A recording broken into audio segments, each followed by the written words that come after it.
సుమన్ టీవీలో మీ personal and business promotions కోసం కింది నెంబర్కి కాంటాక్ట్ చేయండి. ఎవరైనా చనిపోతే శ్మశాన వాటికల్లో ఖననం చేయడం కానీ దహనం చేయడం కానీ మనం చూస్తూ ఉంటాం. అయితే అటు భక్తులకు ఇటు భగవంతునికి మధ్య అనుసంధానకర్తగా వ్యవహరించే ఒక అర్చకుడి మృతి మాత్రం కర్నూలు మధ్యలో పెను దుమారాన్ని రేపుతోంది. అంటే కల్లూరు మండల పరిధిలోని అయ్యవారి నాగలాపురం గ్రామానికి చెందిన అర్చకుడు చక్రవర్తి గత రాత్రి గుండెపోటుతో మరణించాడు. ఈ నేపథ్యంలో అతని మృతే ఇప్పుడు ప్రస్తుతం వివాదాస్పదంగా మారింది. అంటే గత 6 నెలల వరకు కూడా ఈ గ్రామంలో శ్మశాన వాటిక అంటూ ఉండేది. అయితే గత 6 నెలలుగా శ్మశాన వాటిక స్థలం తనదంటూ ఒక యజమాని పట్టాభూమి తనదంటూ ఆ స్థలం చుట్టూ ఫెన్సింగ్ వేసిన నేపథ్యంలో ఇప్పుడు ఈ గ్రామంలో ఎవరైనా చనిపోతే ఆ మృతదేహాలను ఎక్కడ పూడ్చాలనే విషయంలో తీవ్ర సందిగ్ధావస్థత అయితే నెలకొంది.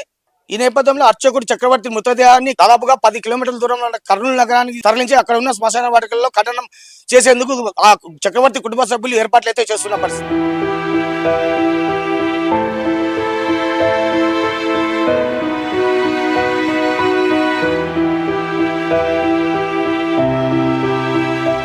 శ్మశానమే లేని ఊరు ఉంటుందంటే ఎవరైనా నమ్మగలరా? కానీ ఇది నిజంగా నిజం. కల్లూరు మండలం పరిధిలోని అయ్యవారి నాగలాపురం గ్రామం దుస్థితి ఇది. ఈ గ్రామంలో ఇక్కడ చూపిస్తున్న ప్రాంతంలో దాదాపుగా ఎకరా విస్తీర్ణంలో ఉన్న ఈ ప్రాంతంలోనే ఈ గ్రామస్తులు ఈ గ్రామంలో ఎవరైనా చనిపోతే ఈ శ్మశానంలో ఇక్కడ పూడ్చేవారు. అయితే గత 6 నెలలుగా ఈ స్థల వివాదం నడుస్తోంది. ఈ నేపథ్యంలో ఆ స్థలానికి ఈ స్థలం యజమాని ఈ ప్రాంతానికి ఎవరు మృతదేహాలను పూడ్చేందుకు అనుమతి ఇవ్వనంటూ చుట్టూ ఫెన్సింగ్ వేశారు. ఈ నేపథ్యంలో ఈ గ్రామంలో ఎవరైనా చనిపోతే కనీసం ఖననం చేసేందుకైనా దానం చేసేందుకు వీలు కాని పరిస్థితి అయితే ఇక్కడ నెలకొని ఉంది. ఇది ఇక్కడ తాజా పరిస్థితి. నాగలాపురం గ్రామంలో మనం ఉన్నాము. ఇక్కడ స్థానికులు ఉన్నారు. వారితో మాట్లాడి వారి గ్రామ సమస్య అంటే ప్రధానమైన ఈ శ్మశాన వాటిక సమస్య గురించి మరిన్ని వివరాలు తెలుసుకునే ప్రయత్నం మనం ఇప్పుడు చేద్దాం. అన్న నమస్తే. నమస్తే. మీ గ్రామంలో శ్మశాన వాటిక లేదంటారు, వాస్తవమేనా? ఒకప్పుడు ఉండేదే, ఇప్పుడు ప్రస్తుతము లేదు అని దాదాపు గత 2 సంవత్సరాల నుండి జరుగుతుంది. ఇది ఎంఆర్ఓకి పోయి లెటర్ ఇచ్చిన ఊరు మందల్లో పోయి ఎంఆర్ఓకి ఇచ్చి ఎంఆర్ఓ వచ్చి చూసి ప్రస్తుతానికి ఇక్కడ చూసుకోండి అని చెప్పి గంట సేపు ఉండిపోయినాడు. తర్వాత మళ్ళీ ఇప్పుడు ఎవరెవరు చచ్చిపోయినప్పుడే ఇది సమస్య. ఇప్పుడు గత 6 నెలల కిందనే ఒక ఆమె చచ్చిపోయా. అది ఇంతకుముందు ఎక్కడైతే పెడుతున్నారో అక్కడనే పెట్టిపోయినాడు ఆయన. ఇప్పుడు ఆడికి వేరే వాళ్ళు పోవాలంటే పోలేకుండా ఉన్నారు. అది ఇప్పుడు వాళ్ళ బలమో ఎవరి బలమో మనకు కూడా తెలియదు. ఉన్న వాస్తవంగా జరిగింది అయితే ఇది. ఒక 2-3 శవాలు కర్నూలుకు పోయినాయి. ఒకటి పెద్దపాటలో పోయింది. పెద్దపాడికి పోతే పెద్దపాడు వాళ్ళు మేము రానియమంటారు. చనిపోయినారు కదా ఆ వ్యక్తి. ఏమి మేము కూడా అడ్డం పండుకుంటాం. మేము బయటికి వెళ్ళకుండా మాది రస్తా మెయిన్ రోడ్ అది. ఏం సమస్య మీరు చెప్పండి సార్. నేనేం మాట్లాడతలేను. ఇప్పుడు నేను శ్మశానం కూడా బయటికి మాది అడ్డ ఉంది మా ఇంటి రస్తలో. మేము ఆడ పక్కకు కూర్చుంటాం. తీసుకుపోనీయకుండా చేయకుండా ఎప్పుడు పూర్వకాలం నుంచి చేసినారు. ఇక్కడ ఈ రోజు కాదు, మేము పుట్టక ముందు కాదు, మా జనాన ఎప్పుడో మా తాతల కాంటి.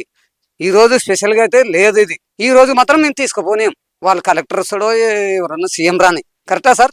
ఏమన్నా తీసుకపోతే ఈ మృతదేహాన్ని ఏం చేస్తారు మరి? పూడ్చాలి కదా. వస్తారు సార్. ఇప్పుడు అందాక నేను చెప్తున్నా సార్, వస్తారు. మనం నిలబడితే 1 గంట 2 గంటలు కానీ నిలబడితే తీర్మానం చేస్తారు ఏది పరిష్కారం అనేది. మీ గ్రామానికి శ్మశాన వాటిక ఏర్పాటు చేయాలని మీరు డిమాండ్ చేస్తున్నారు?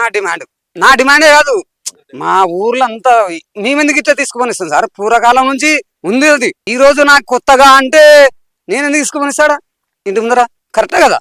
కొంతమంది మోటార్లు ఏం చేస్తారు, స్నానం చేసి కుండతో నీళ్ళు తీసుకొచ్చి ఏమైనా ప్రదక్షిణ చేసి కూడా దానికి కూడా సౌకర్యం ఉంటుంది. బోర్ వేపిస్తామన్నారు. అన్నిటికీ బాగుంటుంది అంటే కొంతమంది ఈ పక్కనే పోవాలా ఆ పక్కనే పోవాలంటే మనిషి శాస్త్రమైనది కాదు సార్. అస్థికలు ముఖ్యమైనది కాదు. ఈ పక్క రోడ్డు ఉంటే ఆ పక్క వాళ్ళని కొనలేరు కదా. Public road. మేము దీన్ని కూడా ఏం అబ్జెక్షన్ చేయను. ఈ పక్క ఏమైనా శ్మశాన వాటికి ఏర్పాటు చేస్తే రావడం పోవడం ఎద్దులు పశువులు అన్ని రోడ్లు కూడా సరిగ్గా లేవు. రేపు పొద్దున వర్షం పడినా కూడా మొక్కల లోతు ముళ్ళు గిళ్ళు ఆ ఉద్దేశంతోనే మేము మార్చితే బాగుంటుంది అని అనుకూలంగా, దానితోనే ఊరు అనుకూలంగానే అనుకుంటున్నాం. గ్రామ పంచాయతీ పెద్దపాడు నాలపల్లి అంటే ఊరికి ఇప్పుడు అన్ని ఊర్లు కలుస్తున్నాయి. ఇప్పుడు కర్నూలు ఎన్నో వీధులు ఉన్నాయి. ఆ వీధికి సరిపోయిన వాళ్ళు అది ఉంది. కానీ ఈ ఊరు నుంచి ఆ ఊరికి, ఆ ఊరి నుంచి ఈ ఊరు కానీ భేదం ఏది ఉండదు సార్. శ్మశానము అది పట్టాస్థలము, దాన్ని తీసేసినారు. అది దానివల్ల ఇప్పుడు అక్కడ పెద్దపాడు దగ్గర ల్యాండ్ బ్యాగ్ దగ్గర చూపించినారు. కాకపోతే కొందరు దానికి అబ్జెక్షన్ చేస్తున్నారు అని చెప్పి పోవట్లేదు. ఒక 2-3 శవాలు అయితే బయటకు పోయినాయి. ఇప్పుడు ఈ రోజు ఆ దేవాలయం దగ్గర చనిపోవడం జరిగింది. ఆయన ఎక్కడ తీసుకుపోవాలో ఎక్కడ పెట్టాలనేది ఒక సమస్య.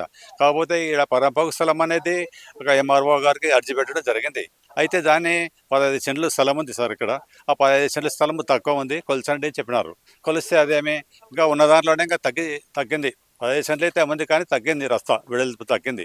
దాన్ని ఇప్పుడు ఇక్కడే పెట్టినారు, ఈడబెట్టమన్నారు చెప్పడం అది కరెక్ట్ కాదు. అది ఆయన ఏమి కొలిచినాడు, ఎక్కువ ఉంటే పెట్టిద్దామనే ఆలోచనతో ఉన్నాడు. ఇంకా తగ్గింది స్థలం, అక్కడైతే ఆయన కరెక్ట్ ఇక్కడ పెట్టండి అనేది లేదు, చెప్పలేదు, వెళ్ళిపోయినాడు.